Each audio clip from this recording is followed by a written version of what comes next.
เอากระเป๋าเสื้อผ้ารองเท้าไม่ทำไมก็ไม่มีตังค์โมโหแล้วนะเอากระเป๋าตังค์มาเดี๋ยวนี้ฝันไปเถอะพี่ฝนนี่แน่จุบจับจุบจับจุบจับคาถาอัญเชิญ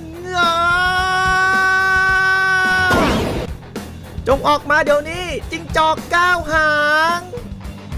นี่ถึงขนาดอัญเชิญคุรามะมาเลยเหรอ